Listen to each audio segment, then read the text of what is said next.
que, como ustedes saben, se presentó en versión digital en la primera parte del año. Ahora mismo exactamente no me acuerdo el mes, sé que estuvo abril, estuvo 2 meses espacio para que pudieran bajar libremente, y creo que podemos decir que fue un éxito. Hubo 6.000 descargas. Y bueno, y ahora se presentan las crónicas basadas en la Lacunense, una de las 3 crónicas que contenía el libro digital. En primer lugar va a intervenir María Luisa Iglesias, profesora de Historia de la Universidad de Las Palmas de Gran Canaria, para hablar de este libro de Carlos Álvarez. Gracias. Buenas tardes, señores y señoras, amigos y amigas. Es un placer presentar el libro Crónica de la Conquista de Canarias, escrito por Carlos Álvarez, escritor, periodista, guionista de audiovisuales, nacido en Soria, pero canario de adopción, y con una trayectoria como escritor con varias novelas que le han obligado a investigar para sacarlas a la luz. Así tenemos La pluma del arcángel, Negra hora menos, Si te digo el engaño, La señora Beatriz de Bobadilla, señora de la Gómez de Fierro, y co-guionista y guionista de la película Maravilla y del documental Ciudadano Negrín.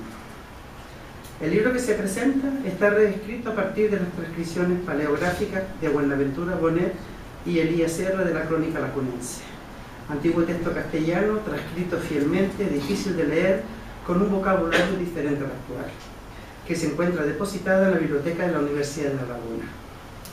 Este libro tiene sus antecedentes en el digital que se editó en abril de este año y que estaba compuesto por las crónicas ovetense, lacunense y madrilense. Ahora ve la luz en papel la crónica lacunense y su difusión será muy subjetiva, pues a partir de ella se podrá profundizar en qué fue la conquista de las islas, tanto las de señorío como las de realengo. Crónica de la Conquista de Canarias tiene casi 120 páginas, con una nota del autor, una introducción al cargo del profesor Manuel Lobo y 22 capítulos que solo mantienen el castellano antiguo en los títulos de cada uno de ellos.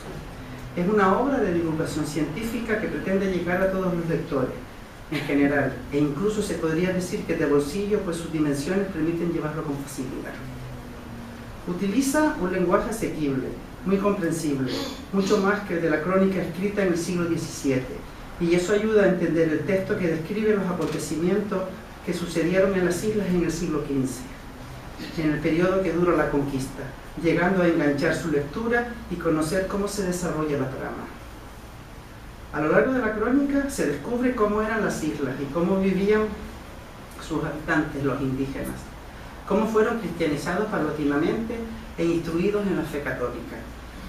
Por eso, pues esa era la finalidad de los conquistadores, que junto con el papado acordaban cómo había que convertirlos y dejar de ser paganos.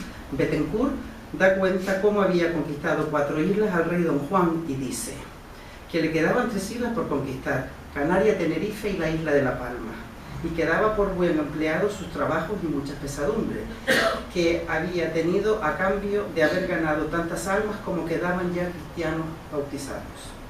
Conocemos por las descripciones cómo era la población canaria, qué costumbres, usos y tradiciones tenía, sus vestidos, el aspecto que les distinguía, si eran nobles o villanos, la división de las islas, la administración de justicia, cómo se produce el traspaso de las islas a otros señores. Un siguiente texto nos describe un rato de ocio.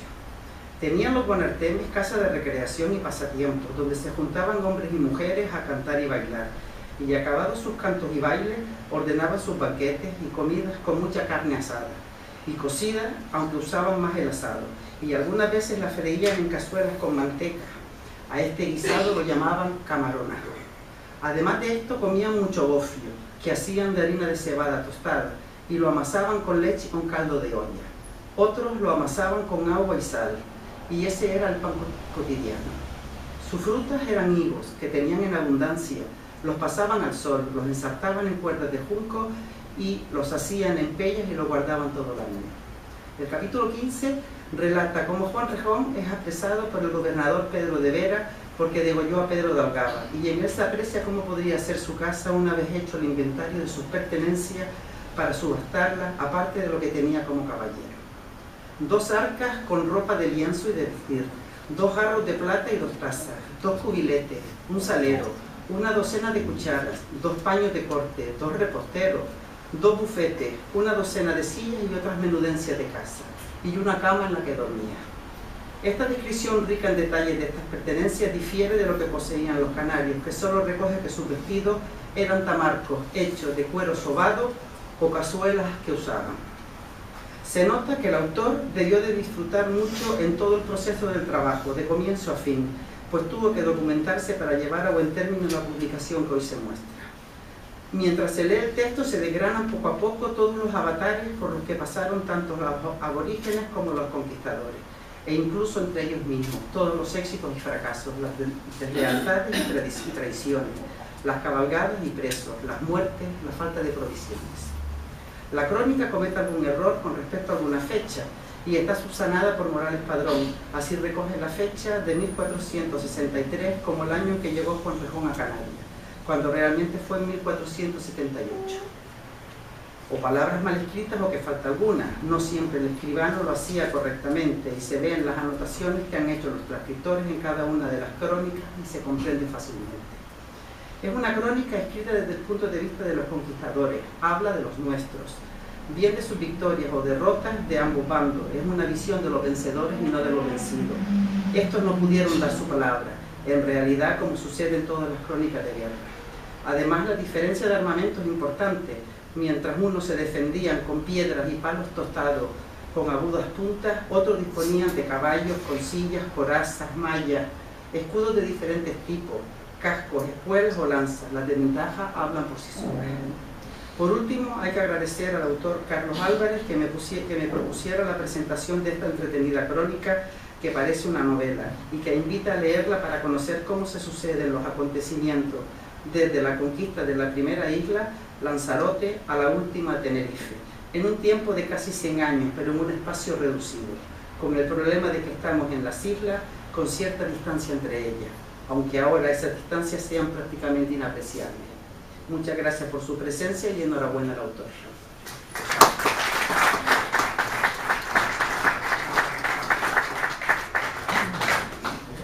Tiene la palabra Javier Doreste. Tiene la palabra Javier Doreste, crítico literario y, como él mismo dice, lector. Crítico literario, nada, perdón, lector. Mejor para ustedes, si no se oye, ¿eh? Yo acudo a este acto pues bastante asustado, tengo que decirlo, no solo por el decorado en el que nos encontramos, sino porque esta es una institución bicentenaria. Su primer presidente fue el canónigo Verdugo, que debe llevar más de 113 años muertos. Y si tenemos una consejera de cultura que habla con los espíritus, uno viene aquí, ustedes me perdonarán por la expresión, que sé que es fea, acojonado. Porque vamos a ver, si ahora al salir de aquí teniendo la calle de la Mancería al lado, y canónigos y Mancería siempre ha sido una pareja léxica, pues viene uno con un poquito de miedo. Y tenemos el callejón de Sal si puede. Si aparece por ahí, yo les pido perdón. Quizás Iker Jiménez debería ser quien estuviera en este momento en la Consejería de Cultura, no lo sé. Como ya les he explicado, yo soy solo un lector. No soy ni historiador, ni polígrafo, ni erudito. No tengo los estudios para dictaminar sobre la bondad científica o literaria de la obra que presentamos hoy. Ni quiero ocupar esos espacios porque no me corresponden. No puedo asaltar los cielos de la historiografía. Acudo aquí con la doble afición de la amistad hacia Carlos y la afición de la lectura. Hay que ser aficionado para ser amigo de Carlos, ¿eh? Y apelo a la indulgencia de ustedes por si meto la pata más de lo debido. Ya algunos de los que me conocen aquí saben que sufro de incontinencia verbal. Y uno de los primeros problemas que tiene cualquier presentación de un libro es cuando el presentador asume más protagonismo que el presentador. Es una de las típicas maldades que se suelen hacer en la vida literaria de estas islas. Para evitar este riesgo, me voy a limitar a considerar algunos motivos por los que deben leer y mejor comprar la crónica de la conquista de Canarias, reescrita por Carlos Álvarez. Insisto en la segunda parte, comprar. Laín Entralgo decía que el acto de leer tiene tres facetas, que se presentan en diversos momentos, no son secuenciales, suelen ir juntas, a veces prima una más que la otra. Él las definía como la diversiva, la convivencial y la perfectiva. No vamos a hablar de la perfectiva sabiendo todos quién era Laín Entralgo y de dónde venía. Nos vamos a centrar, para aligerarles a ustedes el asunto, en la diversiva, que es que no debemos entender como diversiva solo y exclusivamente aquella que nos divierte como entretenimiento, sino sobre todo la que nos saca de nuestro mundo y nos lleva a otro, apartándonos aunque sea un momento de nuestra realidad. Es decir, la que cumple lo que en el ejército o en la armada se llama una acción diversiva, como las que se han celebrado en Aguas de Lanzarote hace poco. No podemos llamarla evasiva, porque no siempre nos evade de la realidad. No toda lectura diversiva es divertida ni evasiva. Esta lectura se define como la que intenta sacarnos de lo habitual y vivir episódicamente lo imprevisto y lo incitante. E imprevistos e incitantes son los hechos descritos en la conquista. Piensen un momento en la época que acontecen. Al principio del Renacimiento, al final de la Edad Media, a caballo entre esos dos mundos. Antes de las guerras de Granada empieza la conquista de las Canarias. Con la falsa oscuridad de los tiempos del gótico, la nueva luz del Renacimiento, la idea que empieza a cuajar en la sociedad de que por el esfuerzo cualquiera puede elevarse, que es la idea que lleva a los pecheros y a la peonada, a la conquista de las Canarias y a la conquista de América. Idea que antes solo estaba reservada a los hijos de algo, pero con el esfuerzo y el valor de sus brazos podían elevarse.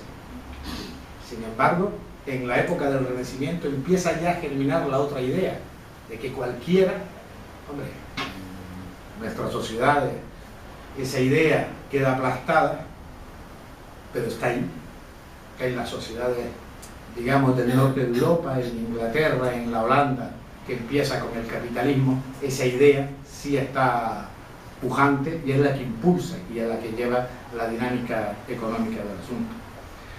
La idea de llevar de la cristiandad, que en realidad es un mero pretexto justificativo para una tradición de glorificación de la rapiña. Esta idea que algunos hombres pueden hacerse a sí mismos será la que lleven por divisa los que más tarde asaltarán América. Idea contraria al espíritu medieval.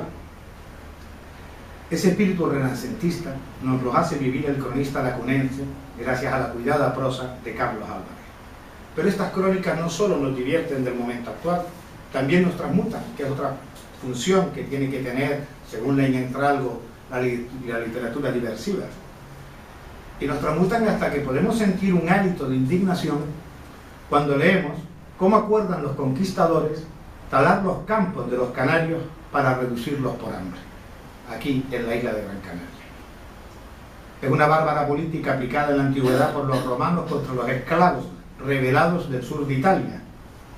Aquella película de Espartaco y la novela de Howard Fast nos la cuentan, cuando talaron todos los campos del sur de Italia y desde entonces esa zona no se ha vuelto a recuperar. Gaitalese la cuenta en el libro en el que él empieza a rememorar que él cuenta la infancia de su padre en el sur de Italia, ¿no? Esa política ha seguido aplicándose en nuestros tiempos, siempre por los poderosos contra los débiles y rebeldes. Basta recordar el envenenamiento sistemático que se produjo en Vietnam del Sur, en la época de la guerra del Vietnam. Pero además, cuando nosotros leemos, no solo dialogamos con el autor primigenio, que en este caso sería el cronista, sino también lo hacemos con nosotros mismos como lectores. Por eso, cuando estamos leyendo este hecho de la tala de los campos para reducir por hambre a una población, nos acordamos de otras talas para reducir a otras poblaciones por hambre. El diálogo en el libro no solo se mantiene con el autor, como dicen unos, sino también con el pozo de lectura que tenemos todos nosotros detrás. Carlos ha conseguido depurar el castellano antiguo de forma tan impoluta que cuando avanzamos en su obra encontramos mil y un pies para recordar nuestra propia memoria. Esa transmutación con los protagonistas del pasado, con la lectura durmientes, no es fácil de conseguir. Muchas obras caen de nuestras manos porque los personajes y sus hechos son tan planamente descritos, sean verosímiles o no, que hacen imposible que los asumamos. Asumir el punto de vista del otro es el quid de esa transmutación. Cuando un escritor nos hace verosímil al otro, estemos o no de acuerdo con él, nos caiga simpático o no, estamos ante un auténtico escritor y no ante un pergeñador de frases como yo. Pero no solo nos transmutamos en los personajes, también convivimos con ellos, con el hambre de los españoles en su enclave, que era aquí al lado, con las intrigas y crueldades que en ellos mismos practican. Se mataban con cochinos.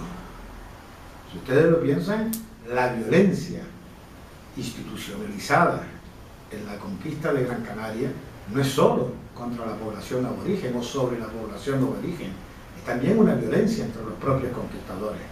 Se cortaban la cabeza, y no es por hacer el juego con la reina de corazones. Esta convivencia es la que nos permite asimilar con rapidez no solo los hechos, sino el mismo espíritu que recorre el libro, la oposición, el encontronazo entre dos formas de ver la vida. Ojo, no son dos formas tan diferentes, ¿no? No existe un mundo canario idílico. La Canaria también es presentada como una sociedad de clase, en la que existen los de arriba y los de abajo. No es una visión pastoril. Son estas contradicciones de la propia sociedad canaria las que terminarán facilitando la victoria final de los españoles, o mejor, la quiebra de la sociedad de los antiguos canarios y el paso de Fernando Guanartemes. De este paso se nos da, casi sin quererlo, por parte del cronista, una doble explicación. Por un lado, el convencimiento de la derrota final ante las armas y el continuo fortalecimiento de los españoles. Guanarteme ha visto cuántos son y lo que hacen los españoles en su viaje a la península.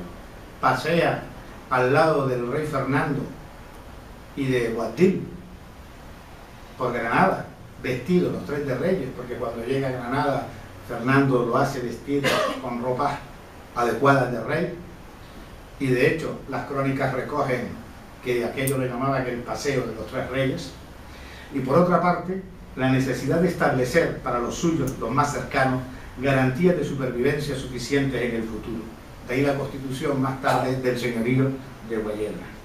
De ahí su intervención para conseguir la rendición de unos y su participación en la conquista de otras islas.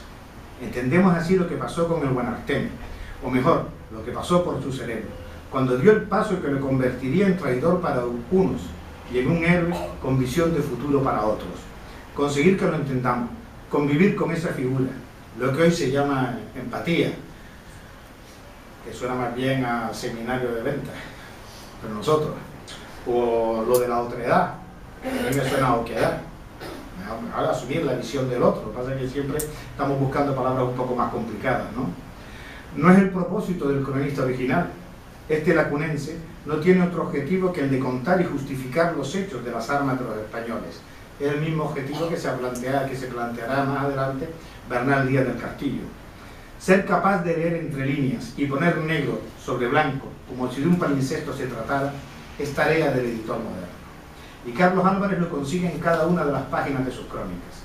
Nos hace verosímil, desde la espantosa muerte de Doramas hasta el suicidio de los últimos irredentos, o la muerte de Pedro de Algaba y tantos otros crímenes y traiciones al honor que se cometen en nombre de los reyes y la religión, unas veces entre los propios españoles y las más contra los aborígenes. La historia escrita lo está desde el punto de vista de los vencedores. Eso no puede entenderse nunca como un reproche, porque eso siempre ha sido así. Siempre la historia la van a escribir los vencedores. Y más en aquella época en que los vencidos no tienen las armas literarias, no tienen la escritura para poder escribir su propia historia, ¿no? Podríamos decir que además de una relación de la conquista, es una justificación a posteriori de los hechos. Conseguir superar esa barrera, sin dejarla de lado, antes bien, poniéndola siempre ante nuestros ojos, ha sido el mérito del reescribidor Álvarez. Y cuando doblamos la última página, no entendemos cómo estos extraordinarios hechos no han merecido la pluma de Scott o de un Stevenson. Cierto es que ya tenemos la Beatriz de Bobadilla de Carlos, pero ese fracasado viaje a Lanzarote por bastimentos, la muerte de Pedro de Algaba, la prisión de Vera, la muerte de Doramas, el apresamiento del buen Artemio, dan para mucho más de lo que pensamos. Dejarnos con esa nostalgia de lo leído y con hambre de lo por leer es seña de buen escritor. Y Carlos lo ha vuelto a conseguir. Gracias.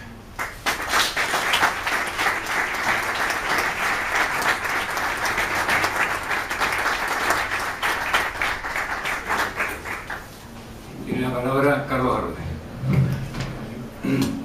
Bueno, bienvenido, muchas gracias por su presencia a todos y a todas ustedes.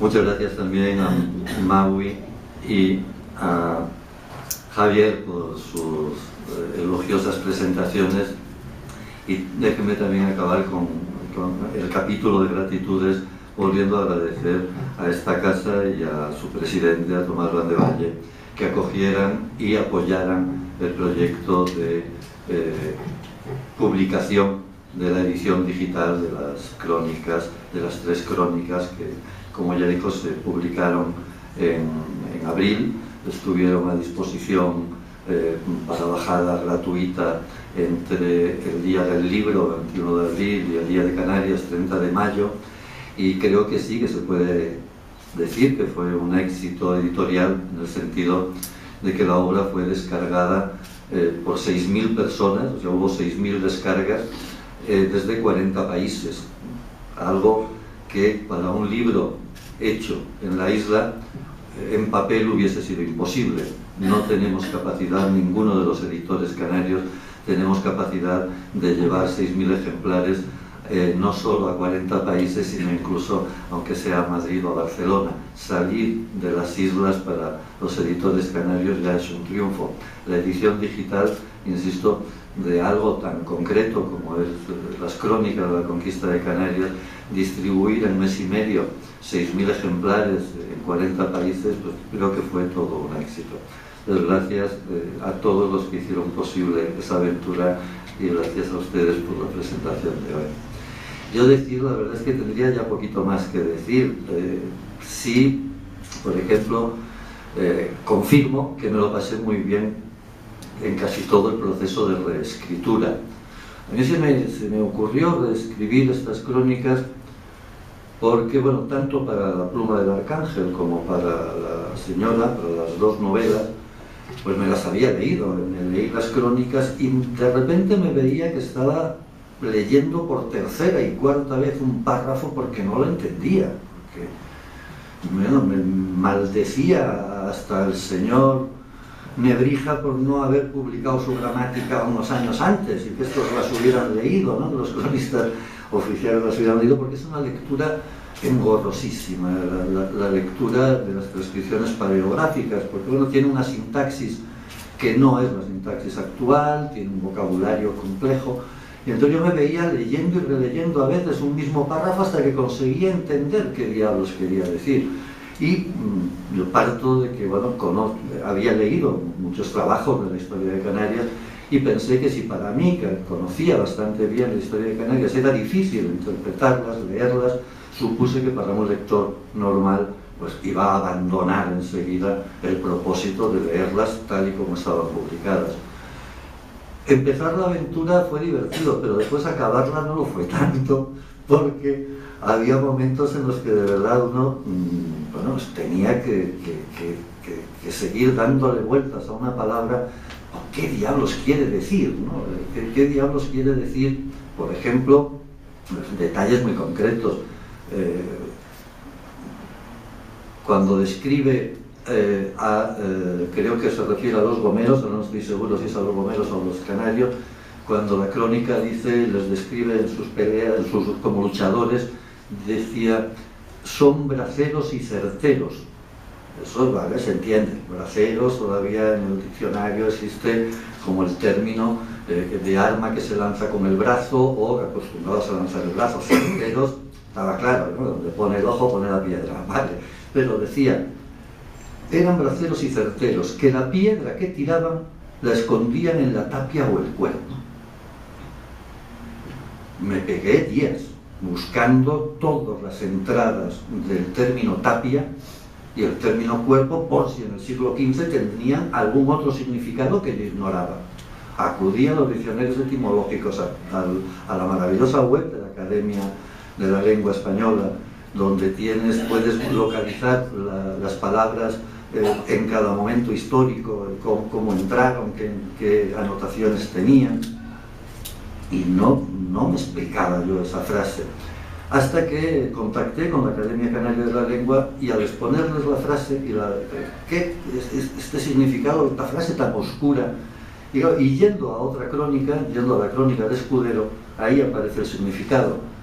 La crónica de Escudero dice que cuando Rejón está construyendo el Real de las Palmas, cuando desmonta, dice, creo, de maleza, limpia todos los alrededores para ver si el enemigo se acerca, es decir, tala toda la vegetación, y construyen una muralla de barro, una tapia de barro y piedras.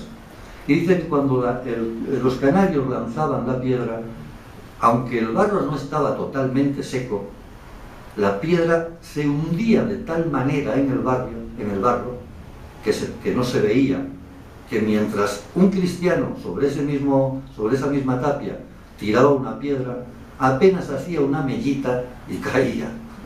O sea, es decir, la interpretación de que la piedra que tiraban la escondían en la tapia y el cuerpo quiere decir que la tiraban con tanta fuerza que atravesaba una tapia o atravesaba un cuerpo. Para entender eso, pues estuve sinceramente dándole vueltas y vueltas y vueltas hasta que conseguí que la Academia me aclarara mediante la crónica de Escudero el significado de esa frase que me resultaba tan oscura. Pero por otro lado también me divertí, como decía Maui, porque hay expresiones que las dejé tal cual porque me parecían realmente deliciosas, ¿no? Cuando Pedro de Vera espera que venga su hijo y Pedro de Vera espera que venga su hijo para detener a Rejón. Rejón quiere irse en el mismo barco en el que llega Pedro de Vera, quiere irse a Sevilla otra vez a dar cuenta a los reyes de que él está obrando bien. Y Pedro de Vera le convence que no se vaya todavía, que en ese barco está fatal, que es un barco horroroso, que hace aguas por todas partes, que espera a que venga su hijo, que viene en un barco nuevo y sin problema. Porque irse en ese barco, dice, sería que vaya a otro navío, porque dice que sería homicida de sí mismo embarcarse en esa nave. Eso te lleva a buscar. No existe todavía el término suicidio, y efectivamente no encuentras el término suicidio en los primeros diccionarios. En esa época no existe ese término. Me gustó más dejar homicida de sí mismo que luego escribirlo en los términos actuales, ¿no? O expresiones que son realmente, bueno, cuando se relata las posesiones de Rejón, cuando se relatan las posesiones, o de Algada, ya no recuerdo, no, de Rejón, las posesiones de Rejón, que se las queda prácticamente todas, las subastan y se las queda Pedro de Vera. Por un lado, es verdad que te construyes una idea de qué miserables eran las posesiones de estos conquistadores, ¿no? Tenían una cama, y no recuerdo qué más cosas dice, pero vamos, entre otras, recuerdo que también para mí no fue del todo sencillo recordar cuando dice que tenía tales cosas, una silla para la jineta, que es otro de los términos que podría dar confusiones porque tiene dos posibles significados en esa época. También dice, y dos bufetes. Dos bufetes, un bufete, ¿no? En aquella época, ¿qué entienden por bufete? Claro, acaba recordando contra el fuelle. O sea, después de buscar 25 acepciones de la palabra bufete, uno se acuerda del fuelle para encender la lumbre, para encender el fuego del hogar, ¿no? Entonces, hasta esos detalles, hasta ese detalle de posesiones, pues resultaba realmente muy atractivo entrar en ese tipo de juegos de lenguaje y sobre todo para interpretar la época, ¿no? Y lo que para mí era más importante, o lo que yo pretendía, era que para el lector actual no fuese una barrera, no fuese un estorbo, que esa forma de reescribirlo respetara lo más posible el aroma de la escritura del cronista, del primer cronista, porque yo en realidad lo que he hecho es asumir el papel de otro copista, de un copista más, de las crónicas, como ustedes saben. Las tres crónicas, la lacunense, la ovetense y la madritense, las tres son copia de una crónica original que nunca se ha encontrado, vamos, o que desapareció. Creo que el profesor Lobo ya se ha ido, él nos lo puede explicar mejor, pero es la última vez que se sabe de esa copia, del original de esa crónica, es en finales del siglo XVIII, quiero recordar. El original nunca se ha encontrado. Entonces estas tres son copias de una crónica. Yo asumí el papel de otro copista, solo que esta vez el copista ya era del siglo XX, perdón, del XXI, ya era un copista del siglo XXI y tenía que hacerlo accesible a los lectores del siglo XXI. Decía, por ejemplo, términos que me resultaron curiosos y elementos que al final tienes que tomar una decisión puramente literaria, ¿no? Porque va más allá de la historia, del trabajo histórico. Cuando dice, entre las cosas que Rejón tenía en su casa y que subastó Pedro de Vera, dice que hay una caja de aparejos de la jineta. Aparentemente yo pensé que se trataría de aparejos para montar a la jineta, arte de montar a caballo que, según la escuela de este nombre, consiste en llevar los estribos cortos y las piernas dobladas, pero en posición vertical desde la rodilla. Esto es lo que dice la academia. Pero jineta, en aquella época, también significa lanza corta con el hierro dorado y una borla por guarnición, que en lo antiguo era insignia de los capitanes de infantería. Y Rejón es capitán de infantería. Entonces ahí tienes que tomar una decisión puramente literaria y tienes que dejar suficiente ambigüedad para que el lector entienda o juegue con las dos posibilidades, ¿no?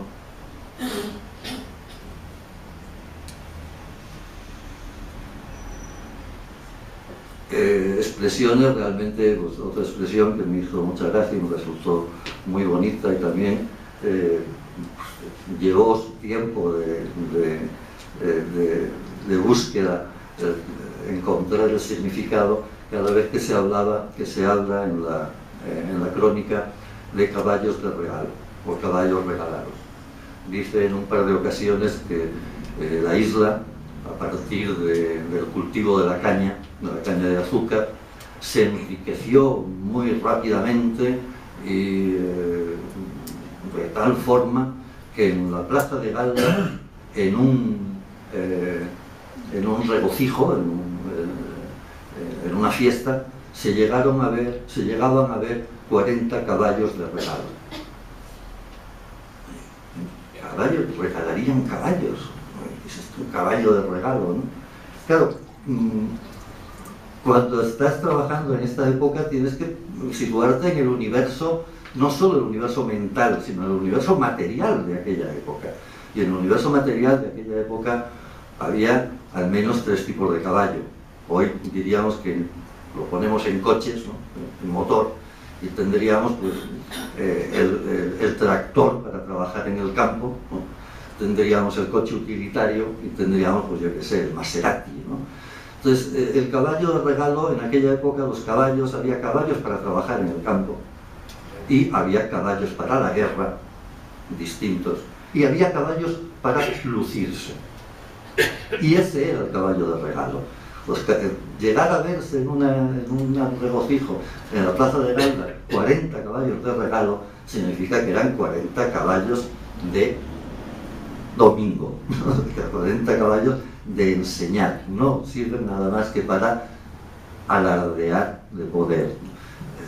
Todo este tipo de detalles para mí fue todo un divertimento, por un lado el ir desentrañándolos y por otro lado también un reto, ¿no? Y conseguir que esa sintaxis tan engorrosa, a veces oscurísima, ¿no?, pudiese llegar a los lectores de hoy pues, de la manera más atractiva y más sencilla. Yo creo que ya no voy a poder contar mucho más y preferiría que si ustedes tienen alguna cuestión, alguna pregunta, pues seguro que Javier va a saber responder. Muchas gracias.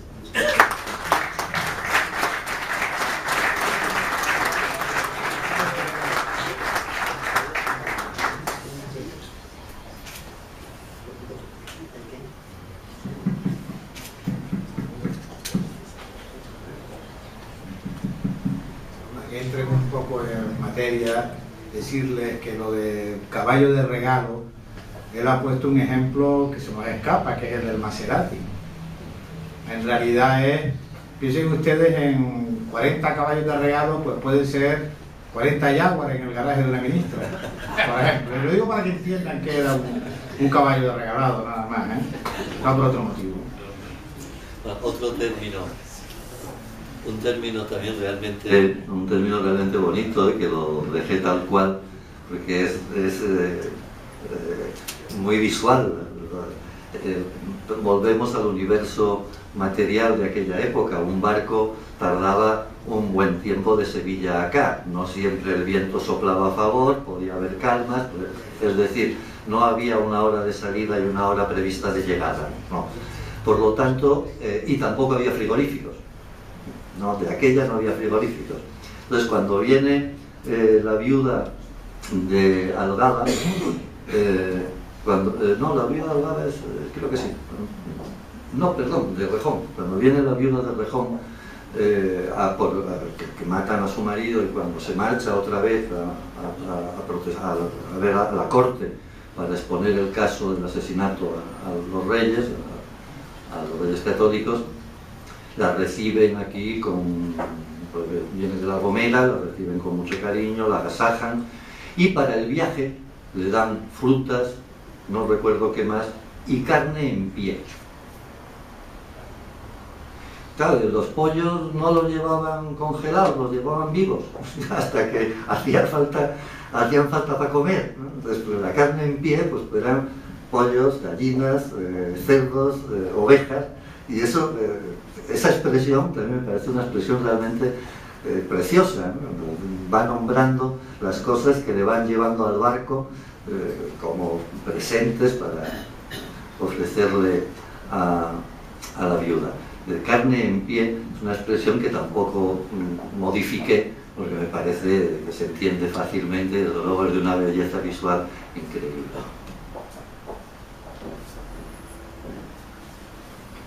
Bueno, yo me refiero a ver cómo interpreta la lacunense, refiriéndose a Fernando Maneltene, cuando la lacunense dice que murió con que le diesen.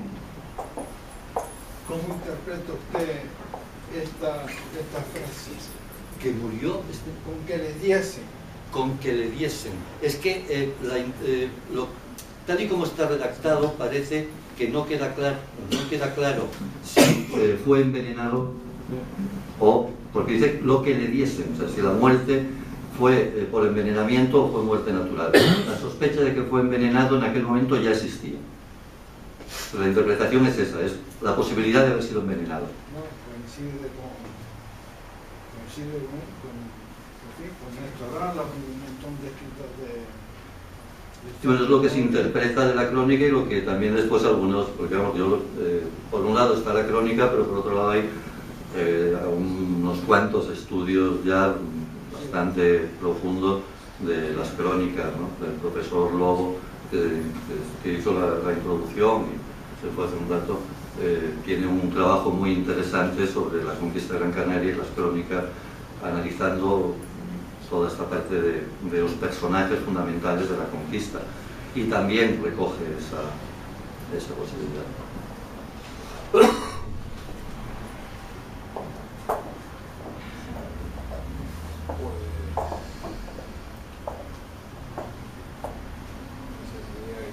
Sí, no hay... ninguna. A ver, pues. Se ha visto que la gente lo que está preparándose para leerse, ¿no?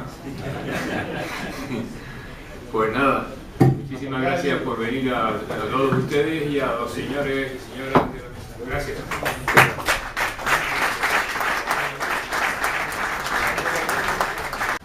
Mientras se lee el texto, se desgranan poco a poco todos los avatares por los que pasaron tanto los aborígenes como los conquistadores, e incluso entre ellos mismos, todos los éxitos y fracasos, las deslealtades y traiciones, las cabalgadas y presos, las muertes, la falta de provisiones.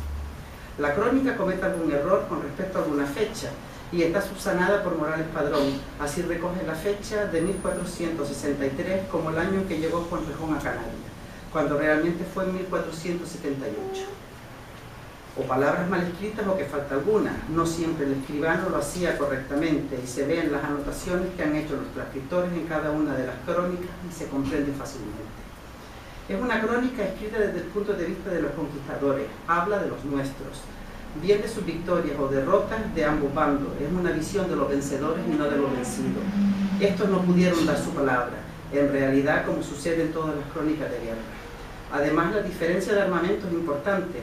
Mientras unos se defendían con piedras y palos tostados con agudas puntas, otros disponían de caballos con sillas, corazas, mallas, escudos de diferentes tipos, cascos, espuelas o lanzas. Las de ventaja hablan por sí solas. Por último, hay que agradecer al autor Carlos Álvarez que me propusiera la presentación de esta entretenimiento. Unas veces la freían en cazuelas con manteca. A este guisado lo llamaban camaronas. Además de esto, comían mucho gofio, que hacían de harina de cebada tostada, y lo amasaban con leche y con caldo de olla. Otros lo amasaban con agua y sal, y ese era el pan cotidiano. Sus frutas eran higos, que tenían en abundancia. Los pasaban al sol, los ensartaban en cuerdas de junco y los hacían en pellas y los guardaban todo el año. El capítulo 15 relata cómo Juan Rejón es apresado por el gobernador Pedro de Vera porque degolló a Pedro de Algaba, y en él se aprecia cómo podría ser su casa una vez hecho el inventario de sus pertenencias para subastarla, aparte de lo que tenía como caballero. 2 arcas con ropa de lienzo y de vestir, 2 jarros de plata y 2 tazas, 2 cubiletes, un salero, una docena de cucharas, 2 paños de corte, 2 reposteros, 2 bufetes, una docena de sillas y otras menudencias de casa, y una cama en la que dormía. Esta descripción rica en detalles de estas pertenencias difiere de lo que poseían los canarios, que solo recoge que sus vestidos eran tamarcos hechos de cuero sobado o cazuelas que usaban. Se nota que el autor debió de disfrutar mucho en todo el proceso del trabajo, de comienzo a fin, pues tuvo que documentarse para llevar a buen término la publicación que hoy se muestra. El libro que se presenta está reescrito a partir de las transcripciones paleográficas de Buenaventura Bonet y Elías Serra de la Crónica Lacunense. Antiguo texto castellano, transcrito fielmente, difícil de leer, con un vocabulario diferente al actual, que se encuentra depositada en la biblioteca de la Universidad de La Laguna. Este libro tiene sus antecedentes en el digital que se editó en abril de este año y que estaba compuesto por las crónicas obetense, lacunense y madrilense. Ahora ve la luz en papel la Crónica Lacunense y su difusión será muy subjetiva, pues a partir de ella se podrá profundizar en qué fue la conquista de las islas, tanto las de señorío como las de realengo. Crónica de la conquista de Canarias tiene casi 120 páginas, con una nota del autor, una introducción al cargo del profesor Manuel Lobo y 22 capítulos que solo mantienen el castellano antiguo en los títulos de cada uno de ellos. Es una obra de divulgación científica que pretende llegar a todos los lectores, en general, e incluso se podría decir que de bolsillo, pues sus dimensiones permiten llevarlo con facilidad. Utiliza un lenguaje asequible, muy comprensible, mucho más que el de la crónica escrita en el siglo XVII, y eso ayuda a entender el texto que describe los acontecimientos que sucedieron en las islas en el siglo XV, en el periodo que duró la conquista, llegando a enganchar su lectura y conocer cómo se desarrolla la trama. A lo largo de la crónica se descubre cómo eran las islas y cómo vivían sus habitantes, los indígenas, cómo fueron cristianizados paulatinamente e instruidos en la fe católica. Por eso, pues esa era la finalidad de los conquistadores, que junto con el papado acordaban cómo había que convertirlos y dejar de ser paganos. Bethencourt da cuenta cómo había conquistado 4 islas al rey Don Juan y dice: que le quedaban 3 islas por conquistar: Canarias, Tenerife y la isla de La Palma, y que daba por buen empleado sus trabajos y muchas pesadumbres, que había tenido a cambio de haber ganado tantas almas como quedaban ya cristianos bautizados. Conocemos por las descripciones cómo era la población canaria, qué costumbres, usos y tradiciones tenía, sus vestidos, el aspecto que les distinguía, si eran nobles o villanos, la división de las islas, la administración de justicia, cómo se produce el traspaso de las islas a otros señores. Un siguiente texto nos describe un rato de ocio. Tenían los Bonartemes casa de recreación y pasatiempos, donde se juntaban hombres y mujeres a cantar y bailar, y acabados sus cantos y bailes, ordenaban sus banquetes y comidas con mucha carne asada y cocida, aunque usaban más el asado, y algunos que, como ustedes saben, se presentó en versión digital en la primera parte del año. Ahora mismo exactamente no me acuerdo el mes, sé que estuvo abril, estuvo 2 meses en